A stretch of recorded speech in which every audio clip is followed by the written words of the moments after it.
এবারের বিপিএলে বিতর্ক যেন পিছুই চাচ্ছে না তামিম ইকবালের।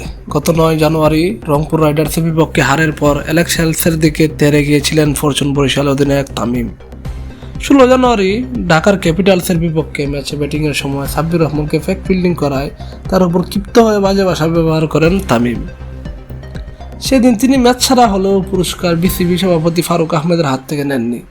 গতকাল চিটাগং কিংসের বিপক্ষে ম্যাচেও মেজাজ হারাতে দেখা যায় তামিমকে। সতীর্থ ডেভিড মালানের সঙ্গে ভুল বুঝাবুঝিতে রান আউট হয়ে মাঠ ছাড়ার সময় তাকে কিছু একটা বলতে শোনা যায়। এই ঘটনা আবার তাকে আলোচনায় নিয়ে এসেছে। যদিও দোষটা ইংলিশ ব্যাটসম্যান মালানেরই ছিল। বল কাভারে টেলে দিয়ে 1 রান নিতে চেয়েছিলেন তিনি। তামিমও রান নেওয়ার জন্য দৌড় শুরু করেছিলেন, কিন্তু মালান যখন বুঝতে পারেন রান নেওয়া সম্ভব নয় ততক্ষণে দেরি হয়ে গেছে। নন স্ট্রাইকিং প্রান্তে থাকা তামিমকে রান আউটের শিকার হতে হয়। মালানের সঙ্গে সঙ্গে সরি বললেও লাভ হয়নি। খুব আর মুখ পড়া বিরক্তি নিয়ে ঢাকা আউটে ফিরে যান তামিম। ধন্যবাদ সবাইকে।